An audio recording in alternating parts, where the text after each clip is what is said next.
Buku yang pertama adalah buku yang berjudul Dari Filsafat ke Filsafat Teknologi dari Yesaya Sandang. Nah, apa sih filsafat itu? Filsafat kalau kita merujuk kepada sejarah dan maknanya, filsafat merupakan sejarah perlawanan Sokrates terhadap kaum sofis pada waktu itu. Kaum sofis adalah kaum yang mengkomodifikasi ilmu pengetahuan. Nah, bahkan kaum sofis mengatakan bahwa tidak ada kebenaran yang betul-betul hakiki. Yang ada adalah kebenaran berdasarkan persepsi masing-masing seorang pencari ilmu. Sehingga lebih lanjut Sokrates menyebut dirinya bukanlah kaum sofis tapi kaum filosofis. Philo artinya cinta, sementara sofis adalah kebijaksanaan. Sehingga Sokrates menolak untuk disebut sebagai seorang yang bijak, tapi Sokrates mengatakan bahwa dirinya adalah pecinta kebijaksanaan. Disitulah Sokrates kemudian mengawali kisah dari ilmu pengetahuan yang bernama filsafat sebagai sebuah induk dari ilmu pengetahuan. Nah, cabang-cabang filsafat ini ada banyak, tapi secara garis besar kita dapat menggarisbawahi ke dalam 3 hal saja. Dalam hal ini, epistemologi, yaitu teori-teori pengetahuan, ontologi, yaitu hakikat pengetahuan, dan aksiologi, nilai praktis pengetahuan, mulai dari etika sampai estetika. Sementara manfaat dalam mempelajari filsafat tentunya membuat pemikiran kita menjadi lebih kritis, menjadi lebih reflektif, dan lebih logis. Sehingga filsafat seringkali menggunakan mekanisme berpikir aksiomatis, yaitu pemikiran yang paling mendasar. Dalam hal ini, kalau dalam bahasa Arianto Ahmad disebut sebagai prinsip niscaya lagi rasional, yaitu kausalitas di satu sisi dan prinsip non-kontradiksi di sisi yang lain. Pada perangkat inilah kemudian seluruh ilmu pengetahuan itu mendapati pijakannya. Setelah memahami seluk-beluk filsafat secara singkat, kita kemudian masuk kepada salah satu cabang filsafat, yaitu filsafat teknologi.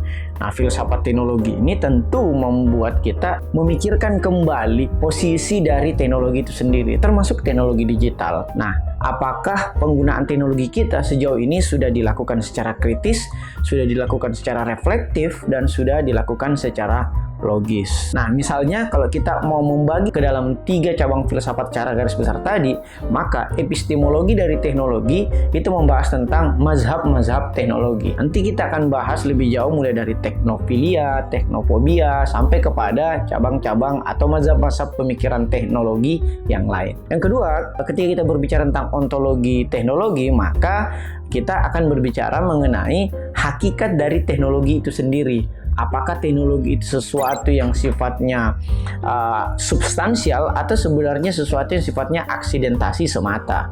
Dan aksiologi dari teknologi adalah manfaat praktis dari teknologi. Apakah kita menggunakan teknologi dengan etis, atau apakah kita menggunakan teknologi dengan tidak memerhatikan kaidah-kaidah etika. Termasuk pula pembahasan dari aksiologi teknologi adalah bagaimana teknologi itu mendukung nilai-nilai estetis atau nilai-nilai keindahan.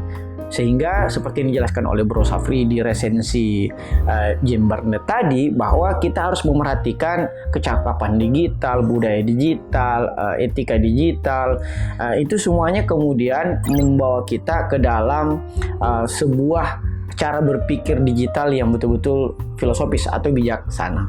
Nah, mazhab teknologi itu sendiri itu terbagi secara besar cuma 2 aja. Dalam hal ini teknofobia di satu sisi dan teknofilia di sisi yang lain.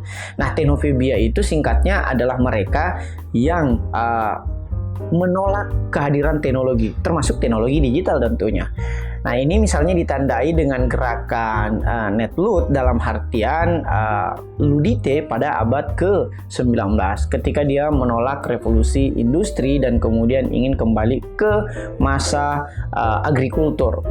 Nah, begitu pula misalnya ketika kita merelevansikan dengan perkembangan di abad 21, maka ada yang kemudian disebut sebagai kaum Neoludit atau perkembangan yang lebih mutakhir terhadap gerakan Ludite di awal abad ke-19 tadi. Sehingga mereka yang berafiliasi secara pemikiran dengan Neoludit ini atau teknofobia ini adalah mereka yang bukan hanya tidak mau, tapi juga mungkin tidak mampu dalam menguasai perkembangan teknologi digital. Sementara di sisi seberangnya ada pula yang disebut sebagai teknofilia. Seperti namanya, teknofilia adalah mereka yang sangat gandrung terhadap teknologi. Bahkan mereka kemudian mengklaim bahwa perkembangan teknologi adalah kemajuan itu sendiri yang meniscayakan peradaban manusia.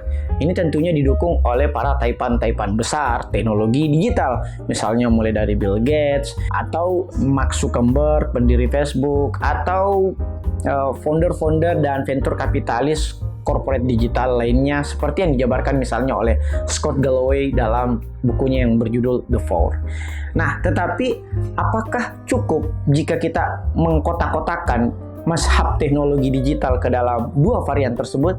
Ternyata sekarang kita mendapati beberapa varian-varian baru. Misalnya Yuval Noah Harari dalam Homo Deus menjelaskan bahwa kita berada dalam agama data atau data sentris yang meniscayakan adanya suatu surveillance kapitalisme atau kapitalisme pengawasan, sehingga Yuval kemudian menandakan lahirnya suatu mazhab digital baru yang kemudian kita sebut sebagai skeptisisme digital, yaitu mereka yang meragukan atau mereka yang kemudian bersikap skeptis terhadap manfaat dari teknologi digital dibandingkan mudaratnya, sehingga mereka tentunya sangat berhati-hati dalam menggunakan perangkat digital. Nah, sementara di sisi seberangnya ada pula yang kemudian disebut sebagai mazhab kolektivisme data yang dipelopori oleh Audrey Tang selaku Menteri Digital pertama di negara Taiwan. Nah, Audrey Tang ini menulis buku bersamaan dengan Yuval Noah Harari yang berjudul Diretas atau Meretas. Di dalam buku tersebut, Audrey Tang yang merupakan Menteri Digital pertama Taiwan memaparkan bahwa teknologi itu lebih banyak maslahatnya dibandingkan mudaratnya selama dengan catatan kita memberikan restriksi, yaitu kolektivisme data, bahwa seluruh data-data itu tidak diprivatisasi oleh korporasi digital, tapi bisa diakses secara open source oleh seluruh masyarakat. Makanya ia menyebutnya sebagai kolektivisme data. Jadi inskripsi dari seluruh algoritma itu dapat diakses oleh seluruh warga, sehingga membuat kita semakin transparan dalam menggunakan perangkat digital. Sementara yang terakhir, saya lebih setuju kepada arah ini, yaitu mazhab teknologi pragmatisme data. Dalam hal ini yang diwakili oleh ketiga penulis buku yang berjudul Apa yang Dapat Kita Lakukan Ketika Mesin Melakukan Semuanya. Dalam hal ini tentunya adalah Paul, Frank, dan Ben.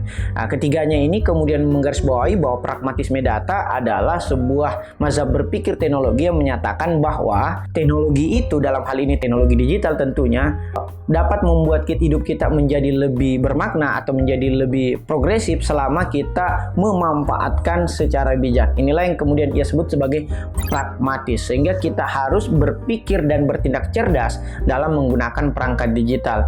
Inilah yang kemudian misalnya juga mendasari Cal Newport menulis bukunya yang sangat monumental yang berjudul Digital Minimalism. Nah, di akhir buku ini saya Sandang kemudian menjelaskan bahwa dunia komputasi seperti sekarang ini atau dunia digital itu tak ubahnya dengan Matrix seperti yang ada dalam film Matrix yang diperankan oleh Keanu Reeves. Nah, Keanu Reeves kemudian menjelaskan atau mengadegankan bagaimana Matrix itu adalah dunia ciptaan yang mengambil seluruh kehidupan kita. Padahal dunia Matrix itu adalah rekayasa atau live engineering seperti yang dijelaskan dalam buku Rekayasa Kehidupan. Pada simpulannya, Yesaya Sandang kemudian menjelaskan perbedaan antara ketidaktahuan dan ketidakmautahuan. Nah, ketidaktahuan adalah sebuah keniscayaan sehingga membuat kita harus selalu belajar, termasuk belajar tentang filsafat teknologi. Sementara ketidakmautahuan adalah sikap apatisme yang harus kita singkirkan karena membuat kita terlena dan merasa baik-baik saja padahal kita sementara diawasi. Sehingga ketidaktahuan kita lah yang membuat kita terus belajar untuk kemudian sampai kepada filsafat teknologi dalam artian manusia yang refleksi atau manusia yang selalu penuh dengan pertimbangan, alih-alih menjadi manusia yang refleks atau manusia yang hanya bertindak karena rangsangan-rangsangan semata atau bertindak secara acak atau bertindak secara reaktif bukan antisipatif. Sekira itu buku dari filsafat ke filsafat teknologi dari Yesaya Sandang. Terima kasih. Wassalamualaikum warahmatullahi wabarakatuh. Ada pertanyaan?